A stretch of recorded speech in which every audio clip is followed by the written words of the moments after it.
আবারও ভেঙে পড়েছে মার্কিন ধনকুবের ইলন মাস্কের রকেট। টেক্সাসের বোকাচিকা উৎক্ষেপণ কেন্দ্র থেকে স্থানীয় সময় বৃহস্পতিবার বিকেল 5:30টায় স্টারশিপ উৎক্ষেপণ করে স্পেসএক্স। স্টারশিপের অষ্টম পরীক্ষামূলক উৎক্ষেপণ ছিল এটি, কিন্তু উৎক্ষেপণের কয়েক মিনিটের মাথায় তা ভেঙে পড়ে মাঝ আকাশেই বিস্ফোরিত হয় এবং রকেটের ধ্বংসাবশেষ আগুনের গোলার মতো নিচের দিকে নামতে থাকে দ্রুত গতিতে। স্পেসএক্সের লাইভ স্ট্রিমে সেই দৃশ্য ধরা পড়েছে।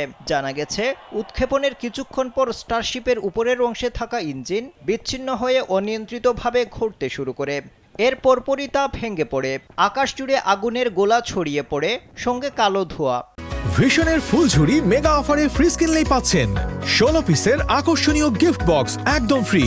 বৃহস্পতিবার সন্ধ্যায় দক্ষিণ ফ্লোরিডা এবং বাহামার আকাশ থেকে দ্রুতগতিতে আগুনের গোলার মতো সেই ধ্বংসাবশেষ নিচের দিকে নেমে আসে।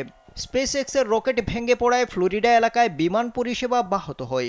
তবে বিপত্তি সত্ত্বেও বৃহস্পতিবারের পরীক্ষা খানিকটা হলেও সফল বলে মনে করছেন বিশেষজ্ঞরা, কারণ এ নিয়ে তৃতীয়বার উৎক্ষেপণের পর রকেটের বুস্টার পুনরুদ্ধার সম্ভব করেছে ইলন মাস্কের মহাকাশ গবেষণা সংস্থা, যা পুনর্ব্যবহারযোগ্য রকেট তৈরির ক্ষেত্রে গুরুত্বপূর্ণ অগ্রগতি বলে মনে করা হচ্ছে। স্টারশিপ রকেট ভেঙে পড়া নিয়ে ইতিমধ্যে মুখ খুলেছে স্পেসএক্সের কর্মকর্তা ড্যান হুট বলেছেন, রকেটটির সঙ্গে তাদের যোগাযোগ বিচ্ছিন্ন হয়ে গিয়েছিল। দুর্ভাগ্যবশত এর আগেও একই ঘটনা ঘটেছিল।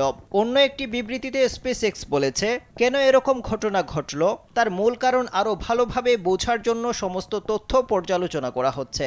স্পেসএক্স দাবি করেছে, তারা যা শিখে তা থেকেই সাফল্য আসে এবং এই ঘটনা স্টারশিপকে আরও উন্নত করতে সাহায্য করবে।